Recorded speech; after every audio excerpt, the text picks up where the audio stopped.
আসসালামু আলাইকুম। আমরা চলে আসলাম মাওয়া ইলিশ খাইতে। কুটুমবাড়ি কিছু ছবি তুললাম।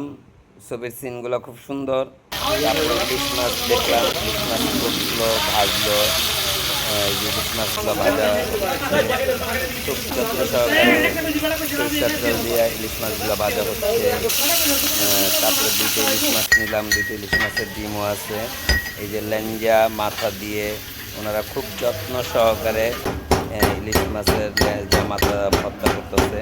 তবে এই ভর্তাটা খুব টেস্ট। ভর্তাটা না খাইছে তারা অবশ্যই বুঝতে পারবে না যে ভর্তাটা কতটা টেস্ট। খুবই টেস্ট। এই যে দেখেন ভর্তাটা খুব যত্ন সহকারে বানাইছে। ধনিয়া পাতা দিল, শুকনো মরিচের গুঁড়া দিল, স্বাদ মতন লবণ দিল। তারপরে এই যে ইলিশ মাছ ভাজবার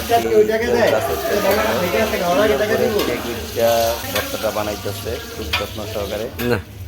তারপরে যে ভর্তা বানানো শেষ, প্লেটে ভর্তাটা করলো। তারপরে চলে আসলো আমাদের টেবিলে খাওন।